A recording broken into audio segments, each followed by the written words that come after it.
I slipped into my husband Charles's car one quiet afternoon and opened the glove compartment, only to find a small tube of personal lubricant tucked inside. I didn't utter a single word, without a sound. I swapped it for a tube of heavy-duty industrial superglue. What followed that tiny act of revenge would soon make our neighbors dial the fire department in a panic. And honestly, I'm glad you're here to hear how it all began. If you're watching this story, please hit the like button, subscribe to my channel, and tell me in the comments where in the world you're listening from. I'd love to see just how far my tale of payback has traveled. Later that evening, I sat alone at the kitchen table. The silence inside the house felt thick, like early morning fog that refused to lift a silence that had made itself a permanent, unwelcome guest in my life. The old clock on the wall, a wedding present from my late mother, ticked with a relentless, almost judgmental rhythm. Each beat was a painful reminder of a life I was beginning to suspect was nothing more than a beautifully staged lie. Charles had just returned from yet another one of his endless business dinners. But this time, he didn't just look exhausted, he looked haunted, as though he were carrying a secret far too heavy to share. His face was lined with fatigue and guilt, with creases around his eyes and mouth that I had never seen before. He threw his jacket carelessly over the sofa. Moving with a theatrical weariness that seemed rehearsed, he loosened his tie like it was a noose, strangling him, and collapsed onto the bed without even showering, the old springs creaking beneath his weight. The faint trace of his expensive cologne still lingered in the air, but it was tainted with something new, a sweet, unfamiliar floral perfume that didn't belong to me. It felt invasive, like a bold confession from a life he lived beyond my sight. Minutes later, the soft hum of his snoring drifted through the house, a sound that had once been comforting but now felt like a cruel lullaby, one meant for a fool. I rose from my chair with the quiet, practiced grace of a wife of more than 40 years and began cleaning the mess he'd left behind his jacket. His wallet, his phone, his battered old laptop. On the phone screen, still glowing, was something that made me pause a new email. Charles had always insisted technology was too complicated for him. "Mariah," he would say, "I'd rather just call." Yet here it was, an email, sitting there in plain sight. A ghost from a part of his life I had never known, driven by a morbid curiosity that felt both shameful and necessary. I tapped it open. The message was brief, only a few words, yet enough to shatter my world. "You were amazing tonight. Dad Earth." The red heart at the end sliced through my chest with a cold, piercing ache. I froze, stunned, as if I had just been slapped. That screen had become a cruel mirror, reflecting a truth I was terrified to face. Dad. The word echoed in my head. Who was calling him that, and with such intimacy? My thumb trembled as I scrolled down, searching for clues. But there was nothing, just a strange, meaningless email address that offered no answers, only deeper questions. A shiver ran through me, not from cold, but from a bone-deep dread. It felt like a draft slipping through a crack in the door of my life, revealing a hidden room I had never known existed. I glanced toward the bedroom and saw Charles roll over, letting out a sputtering snore. His face was still and peaceful, a maddening contrast to the storm raging inside me. My heart pounded like a thief's frantic, guilty, terrified. I quickly placed the phone back where it had been, my hands shaking so violently I nearly dropped it. I kept tidying, but now my movements felt robotic, mechanical. I gathered his dirty clothes to take them to the laundry. When I slipped my hand into the pocket of his pants, I found a small folded receipt, crisp, new. It was from an upscale steakhouse in Phoenix, dated that very night. I frowned. Phoenix. He'd told me he was meeting partners in Austin. A bitter little laugh escaped me. Charles had always hated driving to Austin. Phoenix, on the other hand, was where his late mother had lived, a city that held fond memories for him. Memories he had often mentioned. But who had he shared dinner with there while lying to me about being in Texas? The receipt was for a table for two. A bottle of expensive Cabernet Sauvignon, the same wine he had bought me for our 10th anniversary. One I had never forgotten, and entrees of filet mignon and pasta. I tried to recall the last time Charles had taken me somewhere like that. Perhaps a decade ago, when I'd opened my first bakery. I could still see the flickering candlelight, his proud smile, the way he had toasted my success. Now, that memory felt like a fraud, a faded photograph pasted into a scrapbook of lies. I pulled out my own phone, with a quiet but determined resolve. Snapped pictures of both the receipt and the email. I didn't want to believe it. But a wife's intuition, especially one honed over 4 decades, is primal and unshakable. Something was happening, and I needed to uncover what it was.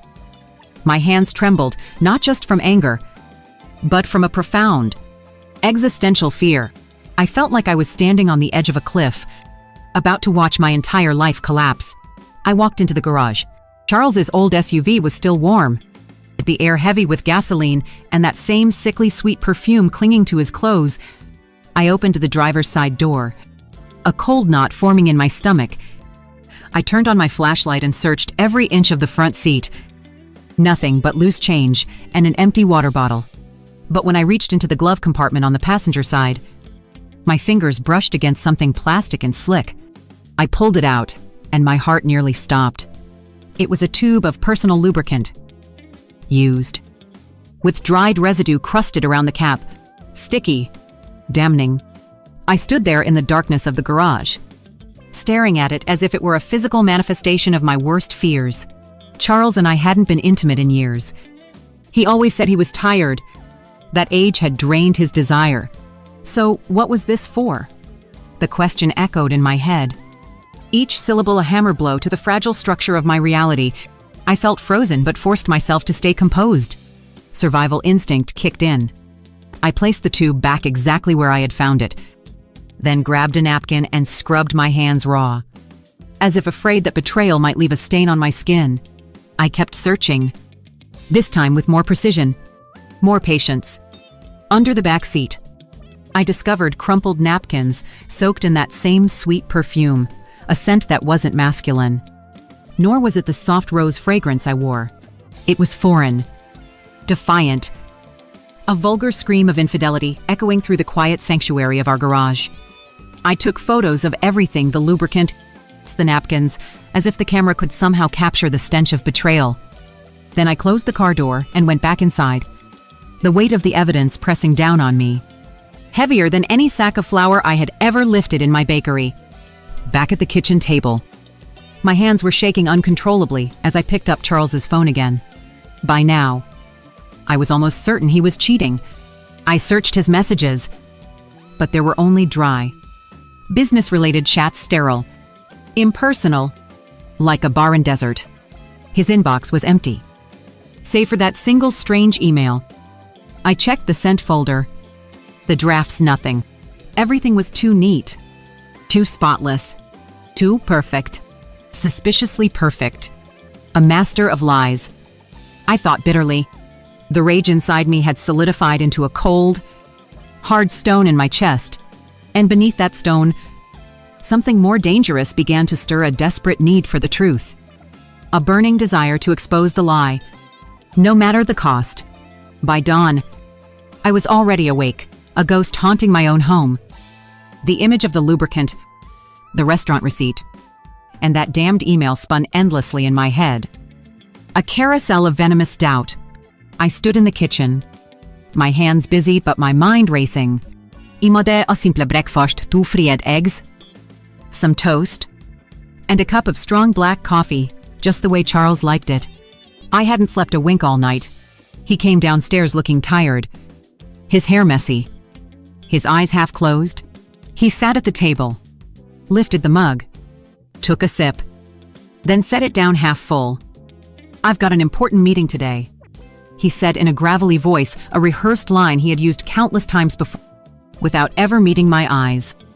"I'll probably be home late." He was so good at this, I thought. The effortless lies, the casual tone. It made my blood run cold. I nodded, forcing a strained smile. Though every fiber of me wanted to scream, "Where is the meeting with whom Phoenix again?" But I bit back the words. my fury burning silently beneath the surface. "All right," I said evenly. "Be careful." He stood, gave me a perfunctory pat on the shoulder, a gesture that felt more like an afterthought than affection, and walked out. The door clicked shut, leaving the kitchen steeped in silence. And me alone, with a suspicion that had now grown into monstrous certainty. I cleared the table and washed each dish slowly. Methodically, the steady rhythm, a small anchor against the storm raging inside me. I couldn't just sit there, lost in speculation. I needed truth. I needed proof. I picked up my phone and scrolled through my contacts, searching for a familiar name, Nora Hayes. Years ago, when I had just started my bakery, she had been there for me, in ways I could never repay. I remembered something she had told me once over coffee. "Mariah, if you're ever in doubt, I know a private investigator. He's discreet and thorough." At the time, I had laughed it off. I never thought I'd need such a thing. But that morning, with the weight of betrayal pressing down on me, I realized I had no other choice. My hands shook as I dialed her number. Each ring echoed in my chest like a drumbeat of panic. "Hello," came her warm, familiar voice. "Nora, I need a favor," I said, my voice trembling despite my best efforts. "Can you help me contact that investigator you mentioned?" There was a pause on the line, a silence that said she understood more than I had explained. "Mariah," she asked gently, "did Charles do something?" I exhaled slowly, unwilling to share the painful details over the phone. I need to know the truth," I whispered. "Can you help me?" Without hesitation, Nora agreed. Less than an hour later, a text appeared on my screen from a man named Victor Ames. "Mrs. Bennett, don't worry. I will help you. Can we meet today at noon? Downtown Cafe." The message was short, but it was a lifeline, something steady to hold on to amid the chaos consuming my life. At noon, I walked into a small between two old brick buildings. The wooden tables were scratched and weathered, and the comforting smell of roasted coffee beans filled the air, a scent that once soothed me, but now felt foreign and out of place. I chose a quiet corner booth. Hoping to remain invisible, Victor arrived a few minutes later, a stocky man in his mid-40s, wearing a light blue shirt and carrying the calm, measured presence of someone who'd seen far too much. His eyes had the kind of depth that seemed to read people before they even spoke. Without a word, I handed him a flash drive containing everything I had gathered: the mysterious email, the steakhouse receipt, the tube of lubricant, and the perfumed napkins. "This is all I have," I confessed, my voice barely more than a whisper. "I'm not completely sure, but I think my husband is cheating on me." The words tasted bitter, like ash in my mouth. Victor nodded silently as he examined each photo on his phone, his expression unreadable, a mask of professionalism that revealed nothing of what he thought. He took careful notes in a small leather-bound notebook. "Mrs. Bennett," he said at last, his tone steady and reassuring. "I understand. I'll begin following Mr. Bennett this afternoon. I'll update you as soon as I have anything." Tears stung my eyes, but I forced them back. "Thank you," I murmured. "I just need the truth, whatever it is." Victor gave me a look filled with quiet empathy. "I'll do my best. For now, go home. Try not to do anything that might make him suspicious." I left the cafe and walked aimlessly through the crowded streets. But the noise of the city couldn't drown out the ache in my chest. 40 years of marriage, a lifetime built on trust, and here I was, hiring a stranger to follow my husband. The irony was almost too much to bear.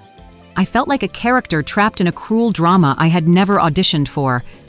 That night, I sat alone in the back of my bakery, surrounded by the comforting scent of yeast and flour as I sorted through invoices.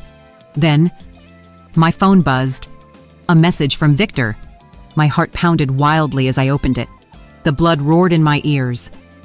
Attached was a single photo: Charles, wearing his favorite light blue shirt, walking hand in hand with a woman into an upscale restaurant. I zoomed in on the image. My heart stopped. It was Vanessa, my daughter-in-law. She wore a tight black dress, her makeup bold and dramatic, crimson lipstick shining under the streetlights. Her hair was down, cascading over her shoulders. They didn't look like a father-in-law and daughter-in-law. They looked like lovers on a date. Their bodies were angled toward each other, their posture intimate, like they shared a private secret. My knees weakened, and I collapsed into the nearest chair, my hand trembling violently as I held the phone. Vanessa, how could this be real? At every family gathering, they'd been distant, barely speaking. It had been a performance, a carefully rehearsed illusion designed to deceive me. More photos arrived. In one, they sat together in a secluded corner, a small table adorned with candles and fresh flowers. Vanessa leaned close to him, smiling, while Charles raised his glass with a gaze so tender it shattered something deep inside me. In 4 decades of marriage, he had never looked at me like that, not even when we were young. I remembered when I was still that carefree girl from Santa Barbara, with long hair and a bright smile.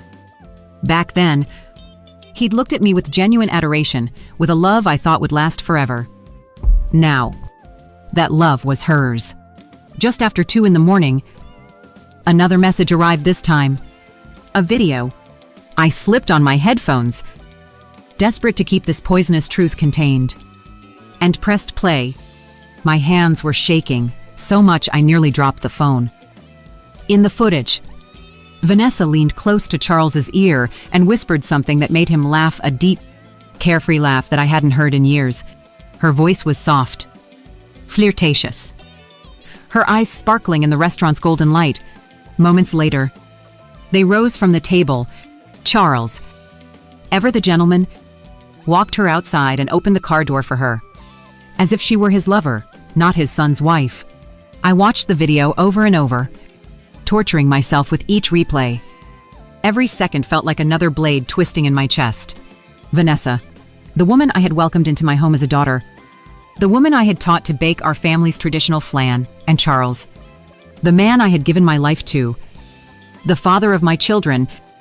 How could they betray me like this? How could they betray Ethan?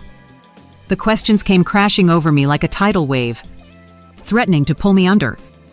I saved every photo, every video, onto a flash drive and documented every detail: date, time, location, even the name of the restaurant.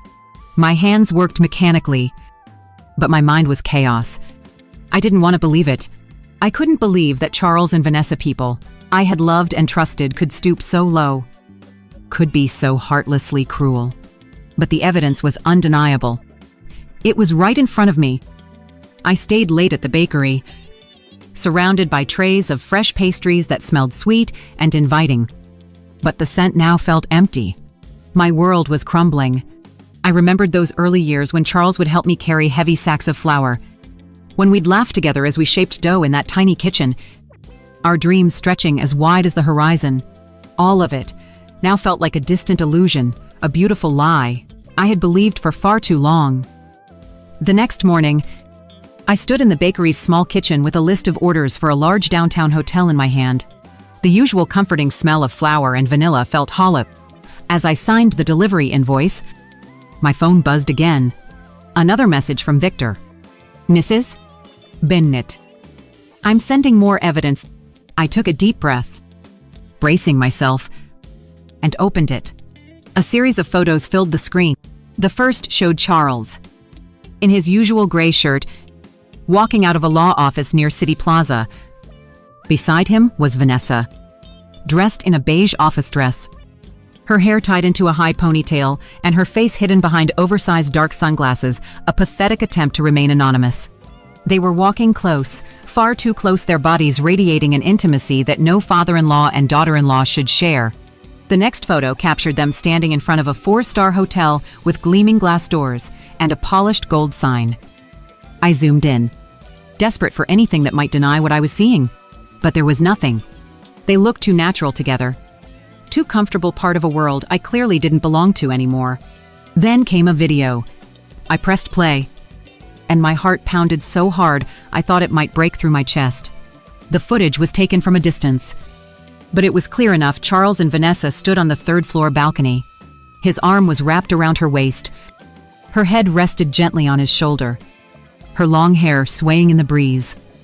And then, like a knife to the heart, they kissed. A brief, stolen kiss, but enough to extinguish the last flicker of hope inside me. I replayed the clip, frame by frame, each image slicing deeper into my soul. It was like a slow, tortureuse descent into hell. Then, the curtain inside the room shifted slightly. Vanessa stepped out, running to throw her arms around Charles, her face glowing with the kind of joy only a woman in love could have. I sank into my chair, clutching the edge of the table just to keep myself from falling apart. Victor messaged me. They've also rented the room for the afternoon. It appears they plan to stay the night. I'll continue watching them. I read that line over and over again, my throat tightening as though invisible hands were wrapped around my neck. Just hours before, Charles had written to me, Mariah, I won't be home tonight. I have to meet with a potential business partner from out of town. Get some rest. His words had been sweet and reassuring, the same tone I'd heard for decades. But now I knew the truth. It was all a carefully constructed lie. A potential partner from out of town. He wasn't anywhere far. He was here, in a 4-star hotel, sharing a bed with our own daughter-in-law. I opened my portable hard drive and began saving every photo, every video, one by one. Each time I clicked save, I stared at the image again, needing to confirm that I wasn't trapped in some twisted dream. In one video, Charles's gaze toward Vanessa was impossibly tender. The way he brushed a strand of her hair from her face reminded me of how he used to do the same with me more than 30 years ago, back when we were young and foolishly believed our love was eternal, when promises were whispered beneath a star-filled Santa Barbara sky. Now, all I could see were lies, betrayal, and a love that had been gutted from the inside. I remembered family gatherings, the 4 of us sitting around the table, playing our parts in what I thought was a perfect picture. Vanessa would always sit far from Charles, sometimes even looking at him with what I thought was disgust. Ethan would laugh and say, Mom, I think Vanessa can't stand Dad. She avoids him like the plague. And I had believed him. I thought they just didn't get along, that she was trying to adjust to our family dynamic. But now I saw it for what it was, a perfectly choreographed act. They had fooled us all, me, Ethan, our neighbors, everyone. And me, I was the biggest fool of all. Blind and betrayed by 2 people who had been right in front of me the whole time. Outside, life went on, as usual, people walking their dogs, children laughing while on that hotel balcony. My world was being torn apart. Victor had captured that destruction perfectly. Like a patient hunter, snapping a photo of his prey. I replied, Thank you. Please keep watching. I need to know everything. His answer came quickly. I will stay calm. That night, I returned to the house that had been my home with Charles, but it felt alien now, a house filled with ghosts and lies. I opened the dresser drawer and pulled out a thick envelope, my movements deliberate and steady. I printed every piece of evidence, photos of Charles and Vanessa leaving the law office, entering the hotel, standing together on the balcony, and every still frame from the videos. I arranged them neatly, sealed the envelope, and tucked it deep beneath old family photos. One photo in particular caught my eye, the 4 of us at Ethan's birthday party just a few years earlier. Vanessa was smiling, her arms wrapped lovingly around my son, while Charles stood beside me with his hand on my shoulder, proud and content. Now, the sight of that image made my stomach turn. I wanted to rip it to shreds. The following morning, just before dawn, I heard the front door creak open. Charles stumbled inside, reeking of alcohol. That partner was tough to deal with. Mariah, he groaned hoarsely, his eyes bloodshot from a night without sleep.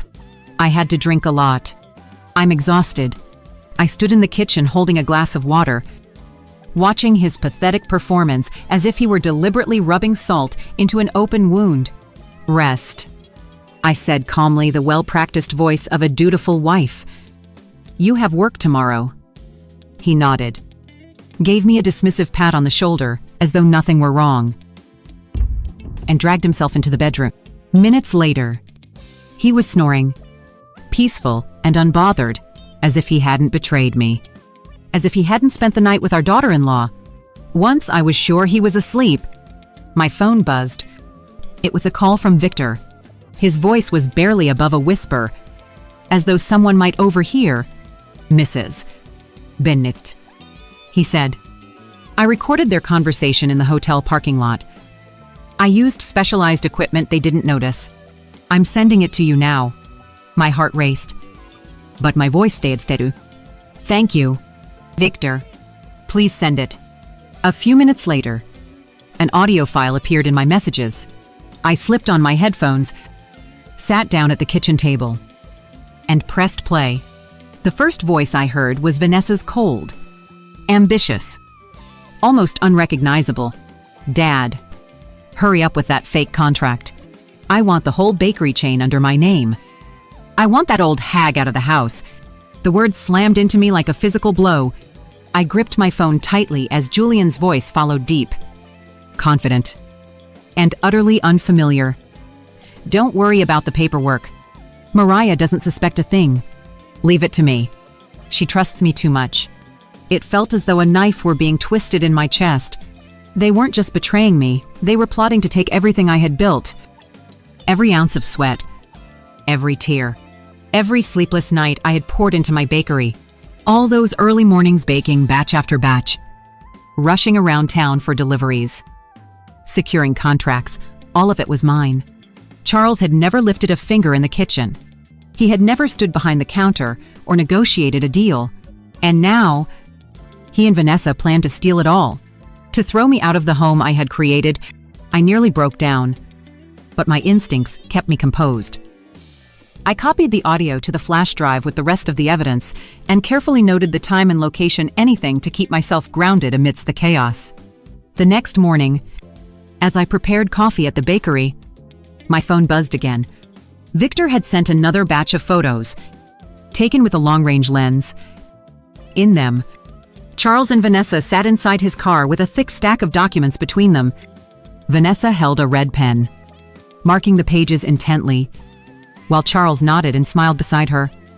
Clearly in agreement, Victor added a message I overheard, part of their conversation. "It seems they plan to use a contact at the notary's office to push the transfer through. I'll investigate further." I zoomed in on the image. I couldn't read the text, but I knew those weren't standard business papers. They were mapping out a plan to rob me step by step. I sat there, surrounded by the sweet smell of freshly baked pastries, feeling my entire world collapse around me. I replayed the audio again, listening to every cruel word. That wretched old woman. That's what Vanessa had called me. I remembered when she first joined our family, how I had taught her to cook rice, how I had embraced her like a daughter. I had believed she and Ethan would build a future together. And Charles, the man I had loved since I was a girl, had promised to stand by me until the end. Now they had turned me into a joke, a fool clinging to illusions of love and family. Later that morning, one of my regulars came into the bakery, Mrs. Delgado, who always bought pastries for her grandchildren. "Mariah, your bakery's been busier than ever. The chain is expanding. I'm so proud of you," she said warmly. I forced a smile. "Thank you. I'm doing my best." But inside, I was breaking. I wondered what she would think if she knew the truth. Would she still see me as strong, or just as a pitiful woman betrayed by her husband and daughter-in-law after she left? I sank into my chair, burying my face in my hands. I wanted to cry, but no tears came. Instead, a cold, silent fury burned within me like an oven's fire, waiting to ignite. That evening at dinner, I sat across from Charles under the kitchen's dim yellow light, which cast a strange glow over his face. He spoke in a monotone, eating casually, as though nothing had changed. "Mariah," he said casually, "I have some important business papers to sign this week. Maybe you should take a look. They're complicated." I lifted a piece of bread and pretended to chew, But all I could hear in my head was Vanessa's voice from the recording dad. Hurry up and sign the fake contracts. I knew what this was. A test. He was trying to pull me into his scheme. I gave him a small, weary smile, the mask of a wife too tired to argue. Sure, I replied. I'll look at them later. I'm just tired tonight. He nodded and took another sip of wine, watching me with feigned innocence. But I knew the truth behind that calm smile lurked a predator waiting for the perfect moment to strike. He drank a few more glasses of wine, his face turning red as he slurred a story about a difficult client. I nodded along, though every fiber of me wanted to scream. Do you really think I'm that stupid? When he finally stumbled off to bed, he left his car keys on the nightstand, gleaming faintly under the soft light, like a siren calling me to vengeance. I stared at them, my heart pounding. This was my chance, my moment. I crept quietly into the bedroom, careful not to wake him. Each step felt like a walk between pain and resolve, between the past and an unknown future. I snatched the keys, clenching them tightly, and made my way to the garage. The night was still and silent, as though the whole world was holding its breath. Outside, the crickets chirped a background score to my growing fury. I switched on my phone's flashlight, its weak beam illuminating Charles's old SUV, the silent accomplice in his betrayal. I opened the door. The familiar scent of gasoline hung in the air, mingled with that same cloying perfume. I opened the glove compartment, and there it was again, the lubricant tube, its cap loose and crusted with residue.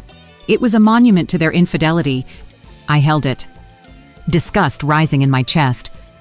It was clear they had used it again, proof that their filthy little secret continued.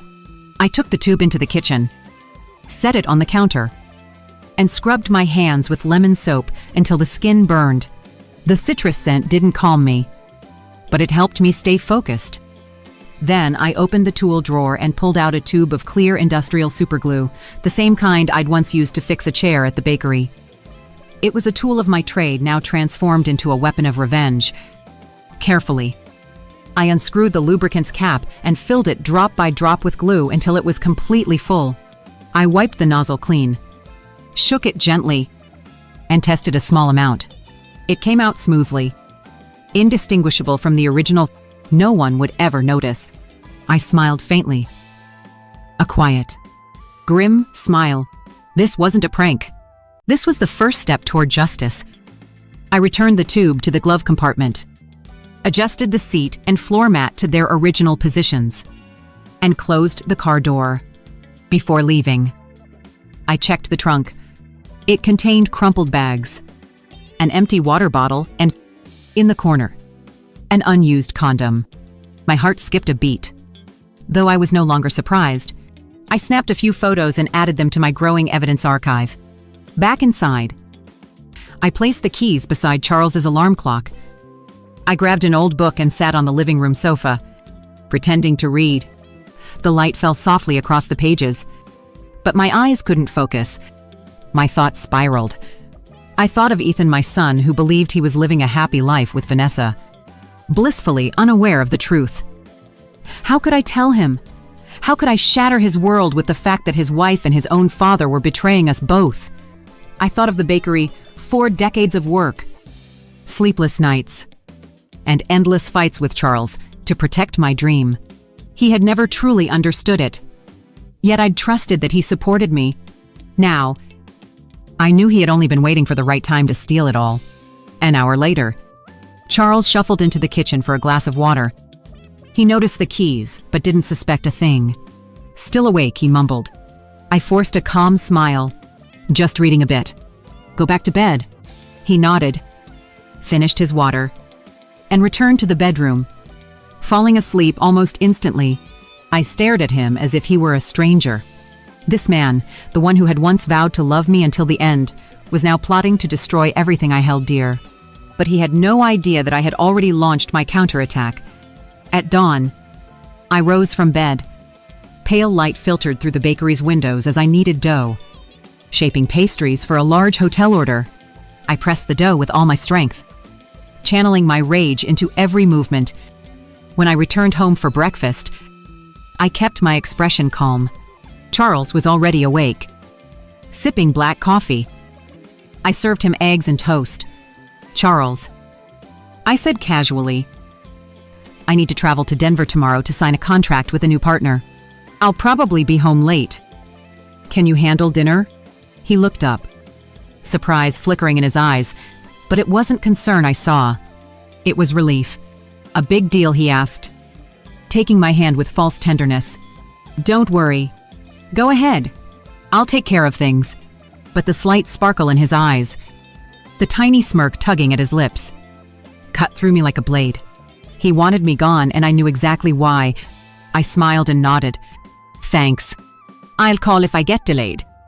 He took another sip of coffee, then stood, saying he needed to head to the office early. As he left, I noticed he had forgotten his phone on the table. The screen lit up with a missed call. The name read Vanessa Carter. My pulse quickened. Before I could touch the device, Charles hurried back, grabbed it, and turned off the screen right in front of me. "Forgot it," he muttered, forcing a smile before walking out again. I stood there, staring at the closed door, feeling as though I'd been slapped. He wasn't even trying to hide it anymore. That day, I worked like a machine delivering bread, signing invoices, smiling at customers, but my mind stayed locked on Charles and Vanessa. I couldn't allow their charade to continue. I needed more evidence, something directly from their mouths, recorded when they believed no one was listening. That night, I pretended to be exhausted. "I need to wake up early tomorrow to catch the bus." I told Charles, "I'm going to bed." He nodded and patted my shoulder.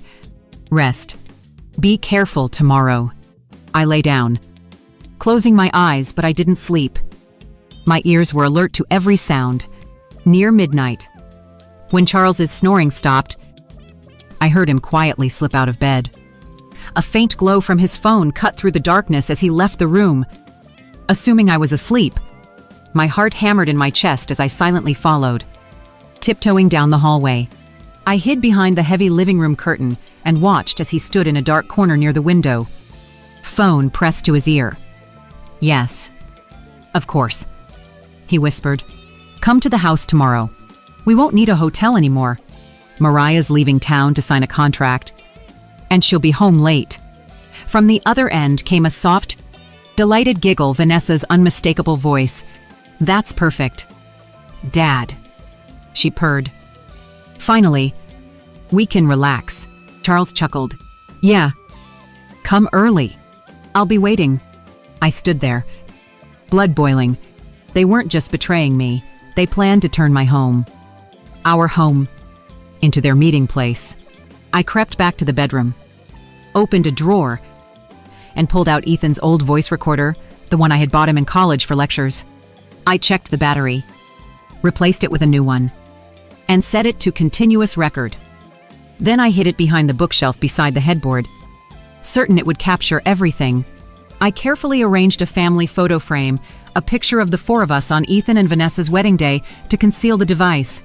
Looking at that photo left a bitter taste in my mouth.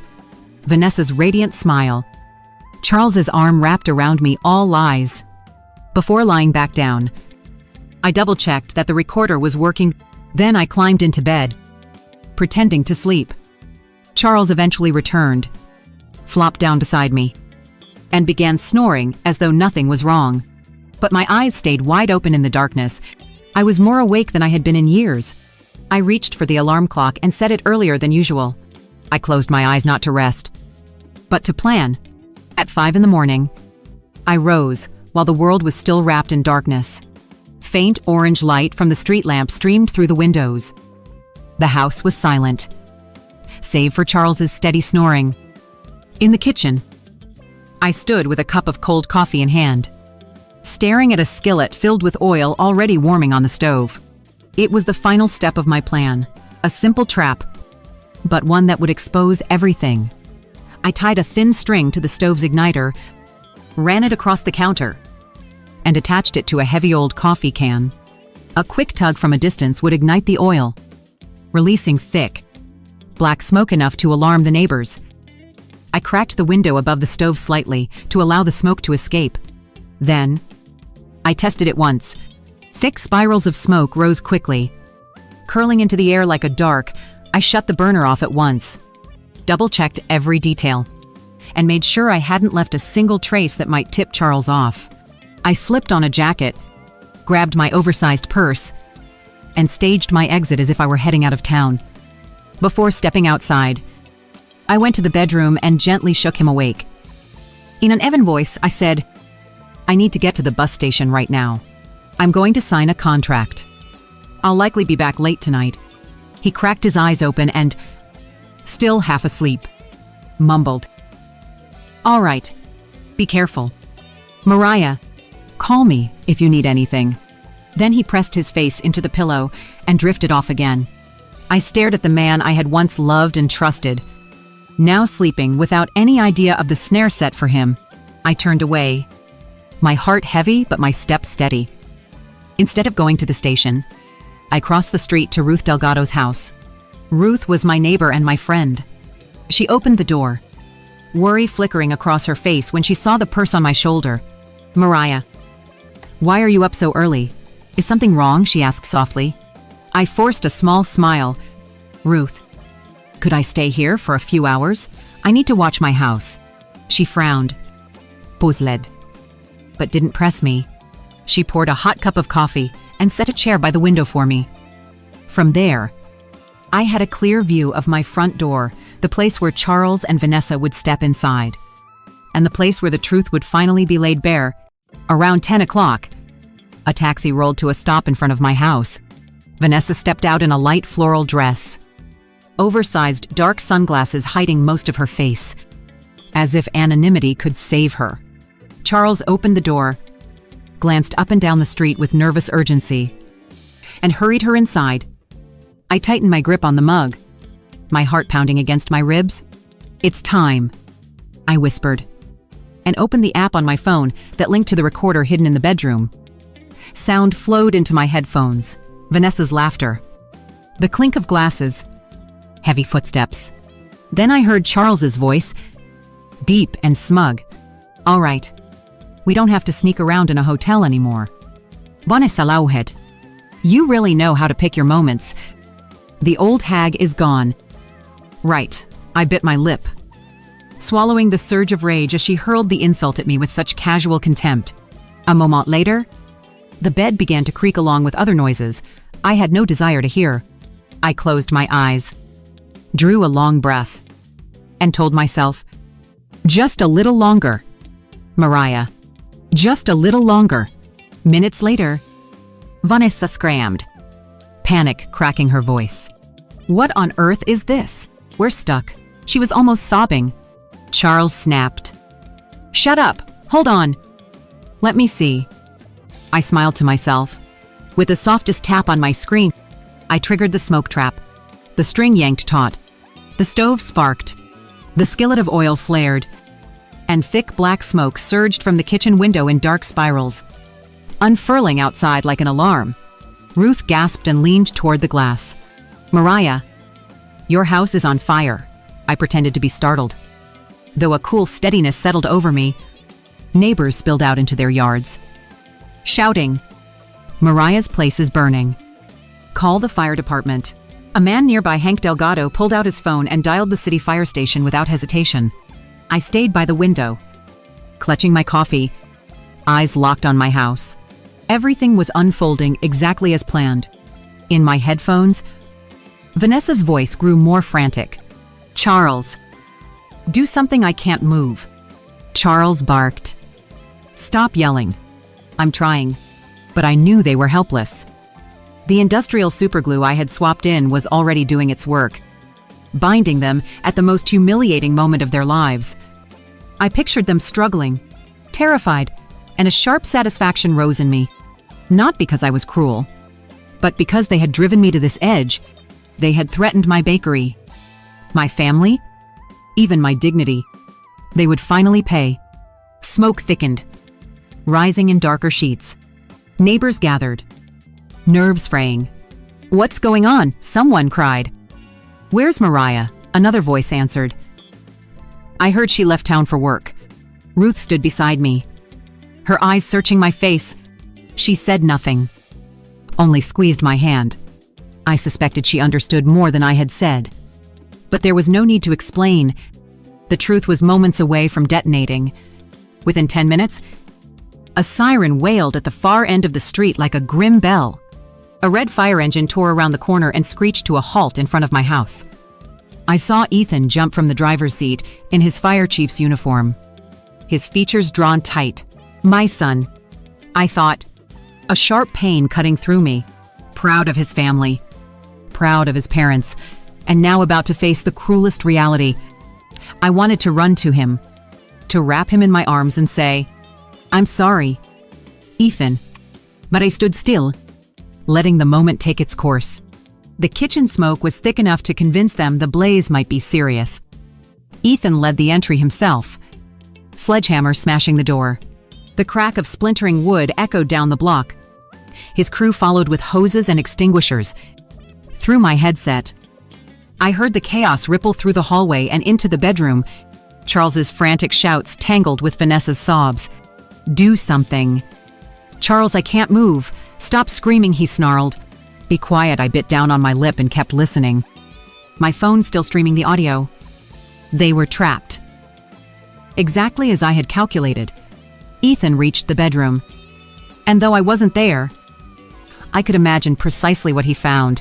His father and his wife naked, stuck together, faces white with pain and panic. I heard Ethan's voice crack through my headphones. What is this?" Someone behind him whispered. "Oh my God." Another firefighter let out a shocked, nervous laugh, but Ethan snapped. "Silence." That command wasn't only for order, it was my son's final shield against his own heartbreak. A firefighter rushed back out and reported, "Chief, the smoke is under control. It was just a small oil flare-up. Nothing major." Ethan didn't respond. I pictured him still rooted to the floor, frozen by the sight. Neighbors pressed closer to the doorway, pointing and whispering. "What's happening? It's Charles and his daughter-in-law," a woman shouted, disbelief ringing in her voice. "How could this be?" Another voice chimed in, wavering between shock and scorn.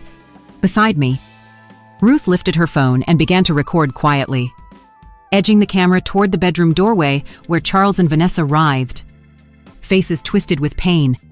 She glanced at me, eyes brimming with pity and anger. "Mariah, you knew, didn't you?" I didn't answer. I only gave a small nod, my gaze never leaving the scene. Ethan stepped out of the bedroom. I heard the thud of his boots on the floor. From inside, Charles rasped, "Get everyone out of here. Close the door." "Ethan." But it was already too late. The neighborhood stood assembled, faces hard with disgust, whispers blending into a chorus of shame. Father-in-law and daughter-in-law, caught in the act. Unbelievable. Aman muttert. Poor Maria. How did it come to this? After a beat of stunned hesitation, the firefighters did what they had to do. They draped sheets over Charles and Vanessa, trying to cover their fused bodies, and carried them out on stretchers. I could hear Vanessa's broken sobs, tangled with her cries of pain. "Please, do something. I can't stand this." Charles only muttered raggedly, "Don't let anyone see us." But everyone already had. There were looks of revulsion, strangled laughs, and slow, disappointed shakes of the head, wrapped in thin sheets. They were hauled through a swelling tide of voices. What a disgrace. Father-in-law and daughter-in-law, my God. How vile. The ambulance doors slammed. The siren screamed. And the vehicle shot away. Over the noise, I could still hear pockets of laughter. "What a spectacle," Hank yelled. Hard to believe two people could be so shameless. An older woman shook her head and whispered to her companion, "Poor Mariah." I stood among the crowd, feigning shock, as if I had just rushed back from the bus station.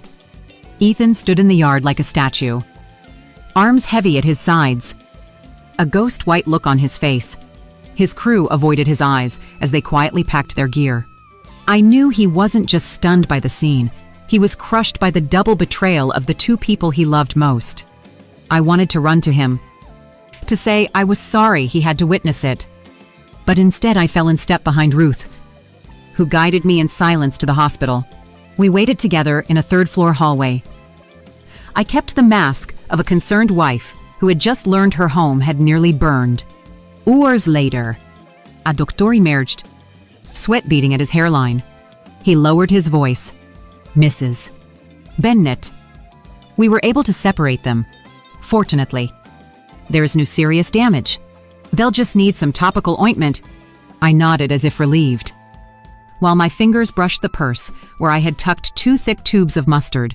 Thank you, doctor, I said, letting my voice tremble to hide my intent. May I see them?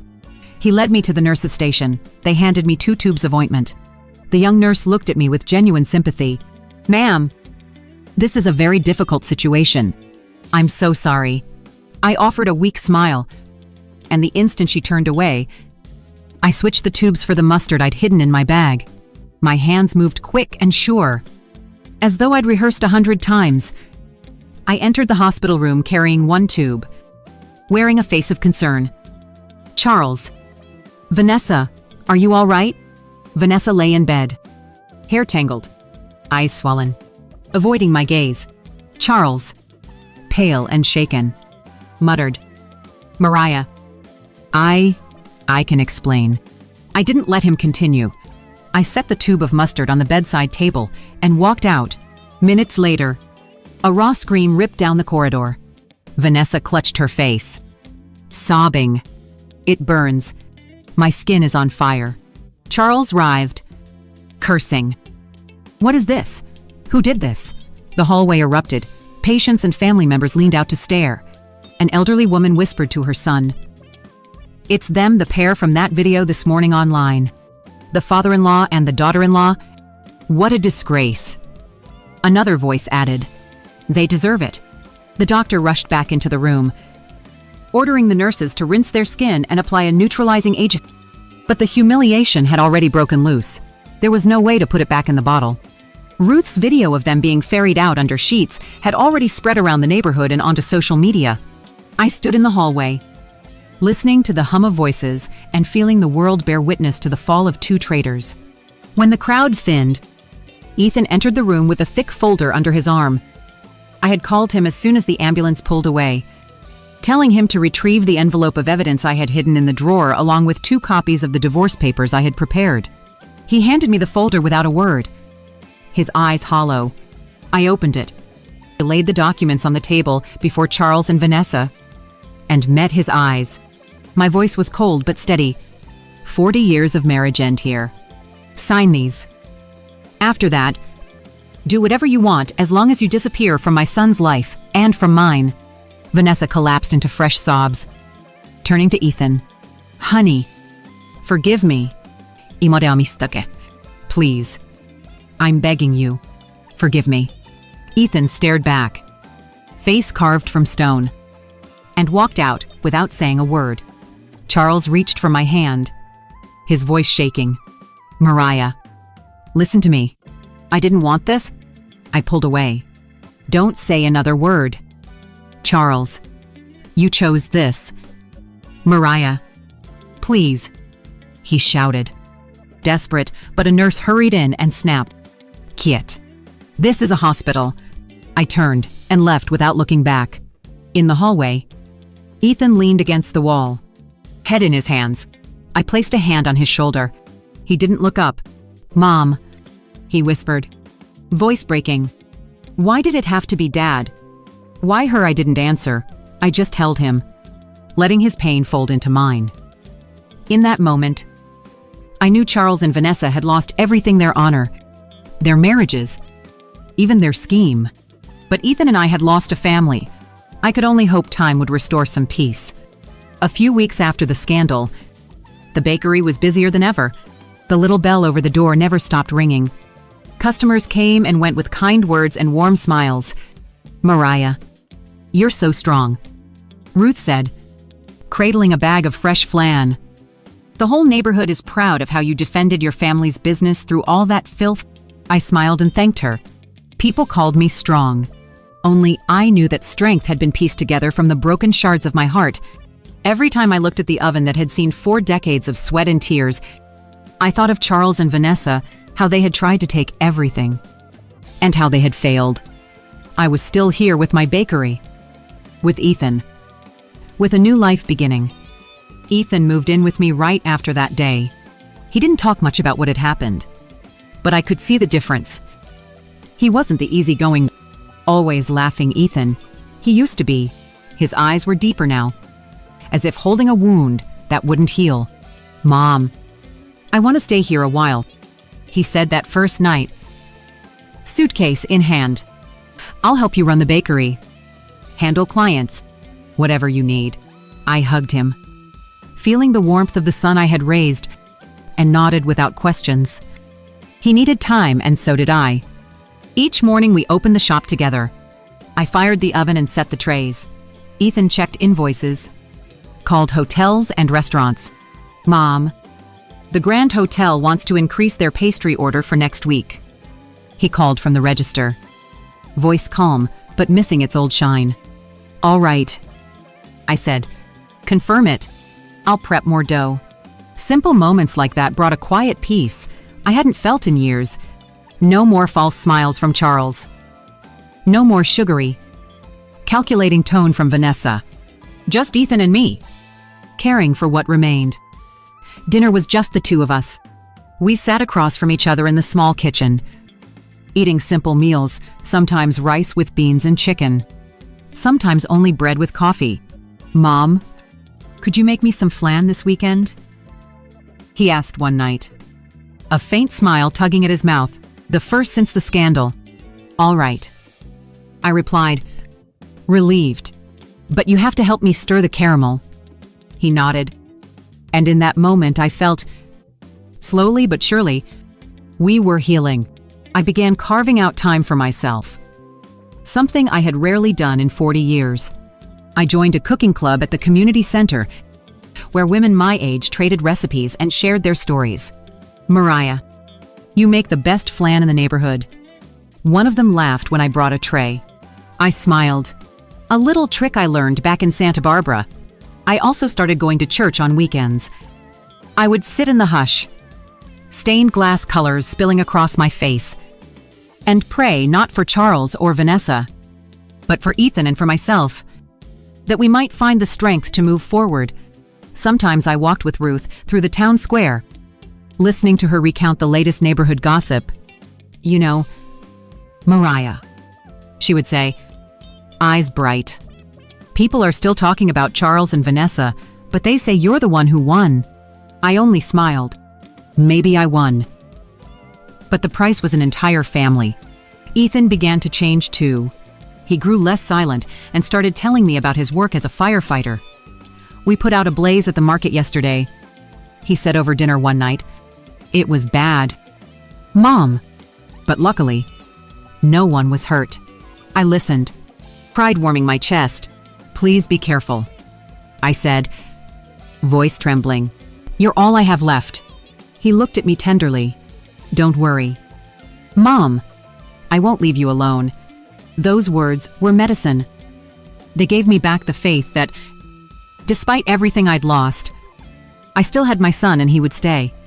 One afternoon, the bakery was packed. I sat at the register and watched the street hum. The bell jingled nonstop, the sweet smell of fresh bread filling the air. I glanced at the trays of flan and pastries and thought about the whole journey, how I had built this place with my own hands. How a girl from Santa Barbara had learned to endure. Charles and Vanessa had tried to take everything from me. They failed. I kept the bakery. I kept Ethan. And most of all, I kept myself. Did you enjoy my story? And which city are you listening from? Meet me in the comments. If you liked it, you can support me with a super thanks so I can keep bringing you more stories like this. Thank you so much for your sweet support. I look forward to your comments on the story. On the screen, you'll see 2 new life stories I highly recommend, and there's so much more on my channel. Don't forget to subscribe. See you in the next life story, with love and respect.